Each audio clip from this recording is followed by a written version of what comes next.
Alrighty guys, welcome to episode 2 of the Haut Beyleron Let's Play.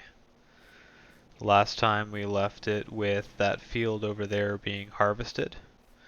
We have straw swaths ready to be baled and taken away. But at this point I'm not 100% sure whether I want to deal with bales right now. We do have this hayloft, so I could lease a forage wagon, gather it up there and put it in there. But yeah, we didn't do a whole lot in that last episode, so we're going to get started here. The first thing that I'm going to do is get this started on planting canola. The only thing we can plant right now, I think the plan right now is to put canola here, wheat or barley in that field, and wait for a spring crop to go in that top field there. So let's get started, hire a worker to get this one done. Canola being planted. We're going to start this combine up and get it parked away somewhere. We're not going to need it for many months unless I decide to do some kind of harvesting contract, which as of right now, until that new patch comes out from Giants, harvesting contracts are a little bit busted.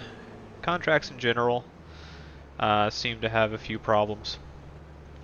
One of the big things that I've noticed in my play is that you go and you accept a contract and it won't go into active. It'll just disappear from the list altogether, which is kind of annoying. So not optimal. So hopefully they fix that soon. Is that lowered? No, it's not. Alright. Last episode we also had this guy go through and cultivate this field over here. And everything looks good there. We just got to get those stones out of the ground, off the ground there.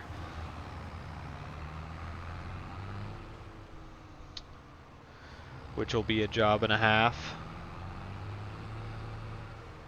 Last thing we left with was buying that trailer right there, and it is a nice trailer.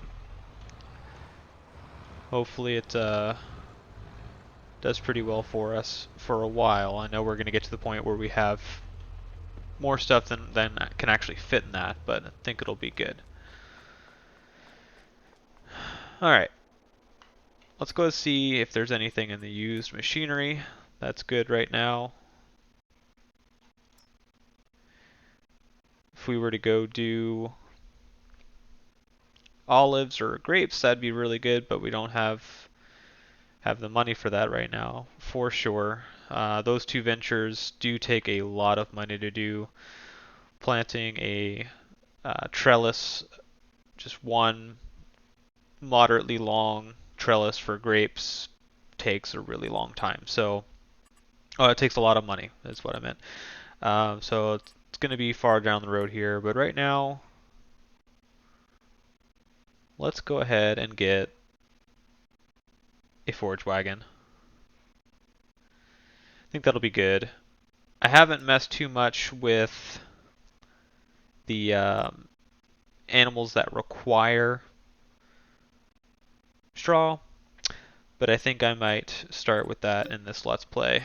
Let's go ahead and lease this for 1,500, and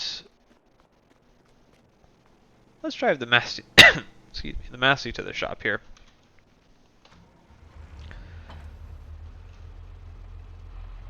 And see about picking up that forage wagon. Little change in the mods I have installed since guidance steering has been released. I have downloaded that and I'm using that. I didn't use it too much in FS19. I think I downloaded it and tried it once and didn't like the fact that it cost 15,000 to put it on each vehicle. And I didn't see a good tutorial on it before I jumped in. I just got really confused, and I thought it was more annoying than anything else. But I have been using it on my Elm Creek save, and it is fan-freaking-tastic. So I have that loaded up on here. Don't know if I plan on getting that installed on any of these tractors. I might do it once we have kind of a base of revenue going. I mean, I was thinking about getting some greenhouses, possibly some chickens, like everybody else is doing. Those seem to be the money spinners right now. But I might go ahead and try my luck at doing horses, possibly, because they have improved the fun aspect of horses, I'd say. You don't have to ride it for 5 real-world minutes like you did in FS19. It looks like it's considerably faster, maybe 2 to 3 minutes tops. And the speed at which you ride the horses affects the rate at which their fitness level increases. So that's definitely good stuff there.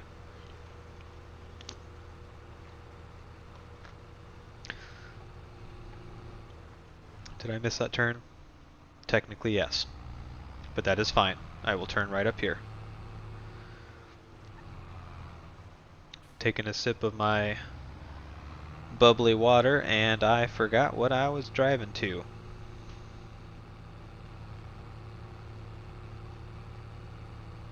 Just making good progress there.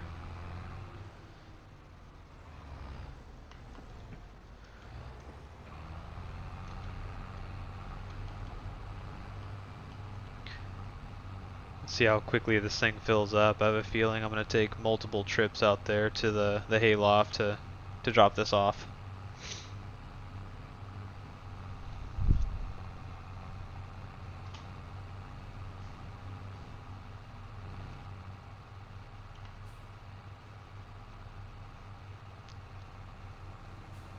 Slow down! Going too fast, Mr. Carr.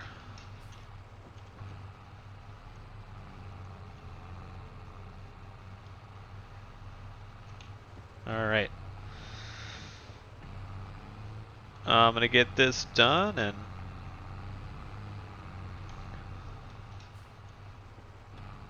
see y'all here in a few.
Some of you might think it's a little bit silly that I leased a forage harvester to get this smallish field of straw. And you guys might be a little bit right about how that was silly. Just 1,500 euro on something that wasn't quite necessary. But let's see in total how much straw we got. I wasn't counting just how many times I filled this up. 48,518 liters of straw from that field. So, not terrible, but I'm curious how much that would sell for.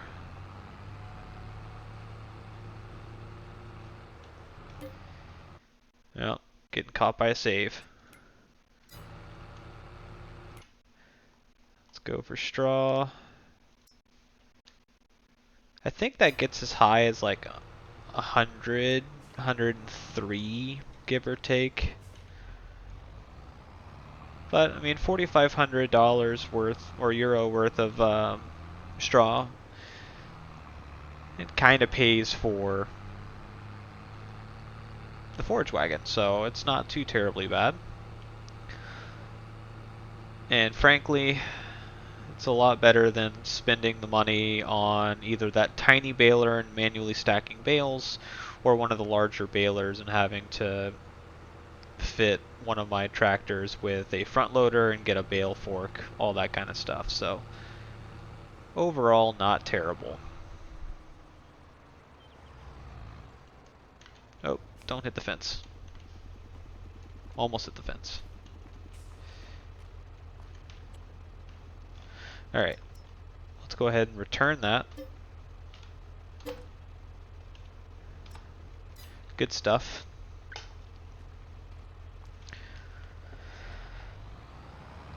And let's get back to the farm here and see what we can do. I realized part of the way through that, hopefully time lapse. If I can't figure out how to time lapse, you guys just watched a whole lot of gathering of straw in real time, and that was probably really boring and you turned the video off. And if that is in fact what happened and you didn't turn the video off, appreciate that. But yeah, I just downloaded some video editing software that purportedly has the ability for me to add time lapses. So I really hope that's a possibility. If it's not, it is what it is. So I'm not really too terribly worried about it. Worst case scenario, if I can't figure out the time lapse, I'm pretty sure I can put a jump cut in there to just get rid of all of that, and I'll just have this long-winded explanation as to why there's a jump cut in there. But we're learning, and this is great.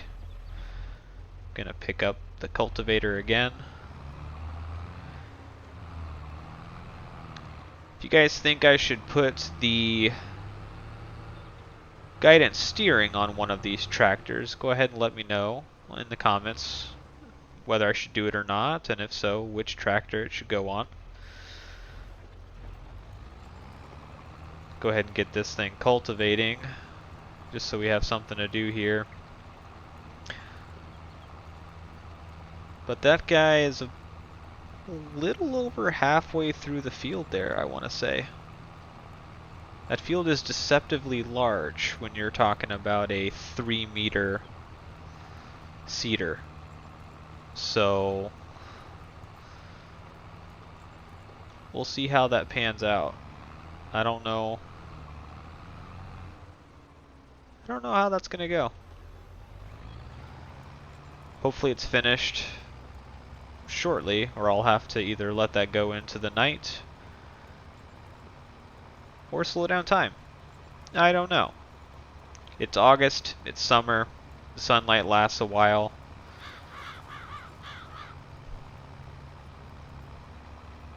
Looks like it's on its way down for sure, but hopefully we can finish that field, get it seeded, ready to go, and get a fair amount of this cultivated. I don't know. We'll find out.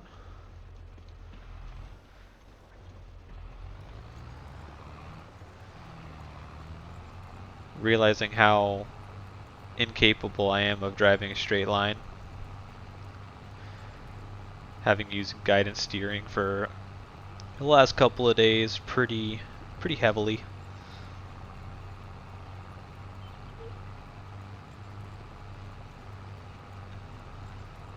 And now I have to do it without.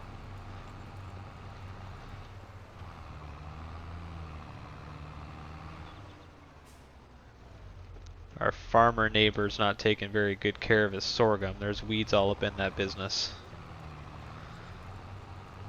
For shame. What's Farmer Tom's problem?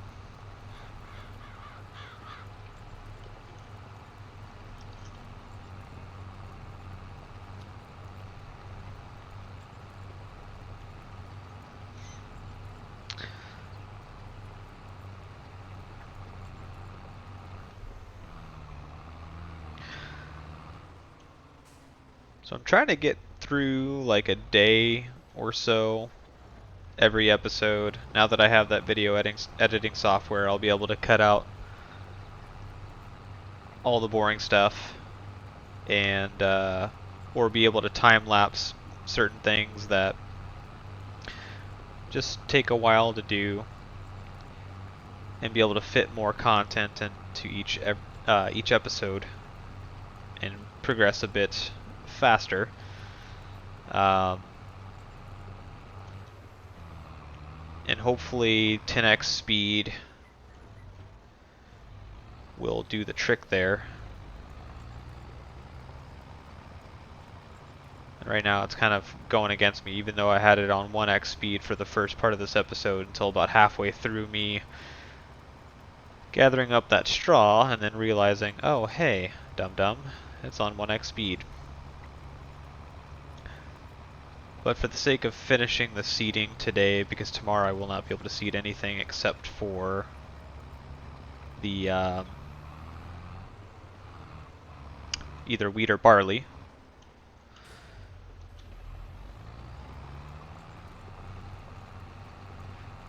Do try to record these videos on Saturdays and release them on Thursdays. Right now the plan is to release one video a week every Thursday. If I can record more, I'll go ahead and do that.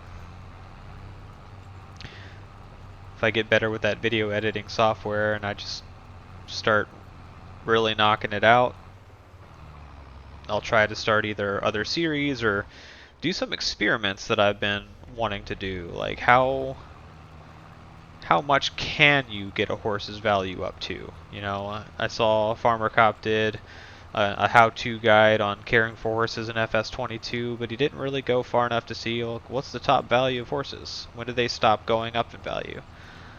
Is there a point where they start going down in value? I have a lot of questions, so I might start doing these experiments and recording the results.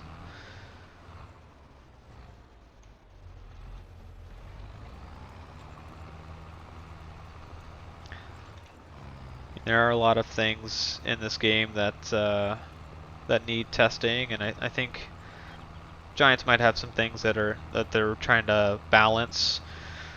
A lot of people have said that they think the vehicle maintenance and the fuel usage have been flipped because vehicles wear incredibly quickly, and you basically can use a tractor very heavily for multiple seasons and not have to refuel. You know, I think I refueled for the first time on my Elm Creek save, and I believe I'm on year 7 now, and I've refueled 2 of the 3 tractors that you start with. One of them still is doing quite well on fuel.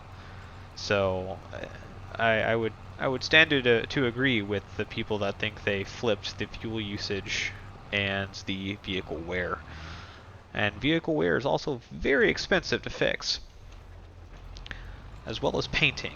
It's unclear as to what having a bad paint job would do, if anything, detrimental to your gameplay, but you know, you use a vehicle, use it a lot, paint's gonna chip, it's gonna wear, it's gonna look old. I like that. I like seeing the metal show through the paint on really old tractors on my saves. So it's definitely cool to see, but I don't know if that affects how they function. I wouldn't see why, but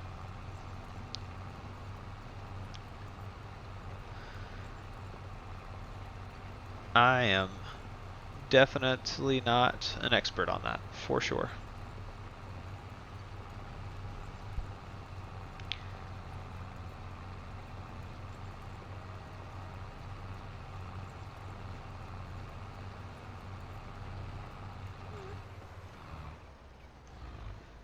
Take a quick pause, look at the map here, and it looks like it's kind of halfway through, but you'll see it's a tapered edge field, and it's getting to the longer bits now, so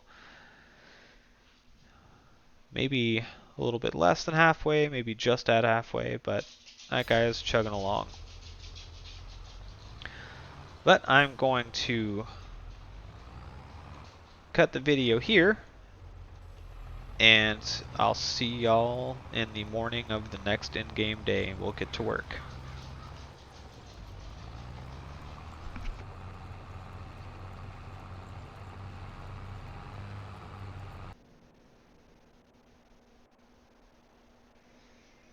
Oh, good morning, y'all. Early morning, September. Just putzing around here in my workshop, you know, making a little bit of coffee, grinding the beans, brewing it up. It's gonna play some video games, but, you know, it's a waste of time. So, let's get down to business. I have an update. Weeds have grown. It's not seeded though. But during the night, working late into the night, I cultivated this whole field, and I finished seeding this field. Now, a couple things need to be done in this in-game day. This needs to be weeded before it gets out of hand. This needs to be sown with barley. I think I'm going to go with barley. Got to pick these stones up though. That's probably the big thing that needs to be done. But I was debating on whether doing that here or here, and then making one of these fields kind of the designated animal area, or wait to do animals until we have more land. Now looking at it here, these two plots are a little bit out of our price range right now, 112,200 and 146,304. Can't afford those just yet, but we don't need all of this land to grow stuff. This land seems to be a little bit less optimal for placing things on, so I think I'm going to plant barley here and use a portion of this land right here to start some chickens, some sheep, other things, and then plant the rest with grass. I think that's what I'm going to do here. I'm going to get my animals started, have some secondary income to make up for what the arable crops aren't able to provide, and go from there. I might have to buy some bales of certain things to get started, but so be it. But to close out the episode, what I want to do is check out used machinery. Nothing really new there. And I want to go ahead and place what I consider a necessary evil at this point. A greenhouse. The largest of the greenhouses is 10,000, and frankly that's going to pay itself off very quickly. And I forgot how to rotate. Click, twist. Got it. Cool. Let's get that to where I could possibly fit multiple. There we go. Yeah, I can fit 2 there. If I decide to go for another one, I may not. But wanted to end on a high note. Probably going to be growing lettuce in here. Strawberries produce far too many pallets. Lettuce is pretty good. Although I have been doing a lot of lettuce on Elm Creek, so you know what? Scratch that. Tomatoes. Well, that's just sad. They're dead. Well, in the next episode, we will have not dead tomatoes and start our production there. But until then, thank you guys for watching the video. Hope you have a wonderful rest of your day, and I'll see y'all in the next one. Take care.